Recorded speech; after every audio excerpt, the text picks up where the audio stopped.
Kriza dhe varfëria e njerëzve janë bërë shkak për falimentimin e një numri të madh subjektesh të biznesit të vogël në Elbasan, krahas fenomenit të varfërisë në rritje. Tregtarët janë përballur dhe me rënien e fuqisë blerëse, çka ka bërë që shumë prej tyre të falimentojnë duke kërkuar pranë QKR-s regjistrimin. Sipas nënkretarit të bashkisë Serafin Papa, ky problem ka qenë, por këtë vit ka një rritje të kërkesave për çregjistrimin e bizneseve, çka ka ndikuar në uljen e të ardhurave në Bashkinë e Elbasanit, duke mos realizuar detyrimet që rrjedhin nga mbledhja e taksave të biznesit të vogël. Deri në fillim të muajit gusht janë plot 420 biznese të vogla që kanë kërkuar çregjistrim në QKR. Një pjesë i mbyllin duke ndërruar emrat. Këto janë të jashtëligjshme.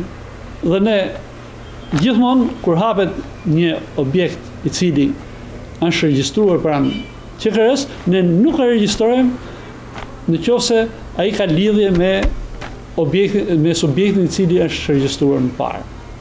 Çdo detyrim që kanë Karshi Bashkisë Elbasan, ata janë detyruar të paguajnë si ato të prapambetur, ashtu edhe ato për çdo vit, sipas tarifave dhe taksave që janë të miratuara. Këtë vit, nga detyrimet që subjektet tërare i kanë Bashkisë Elbasan, do të thonë detyrimet të prapambetura, ne kemi arritur të mbledhim rreth 10 milion lekë. Por akoma jemi shumë mrapa.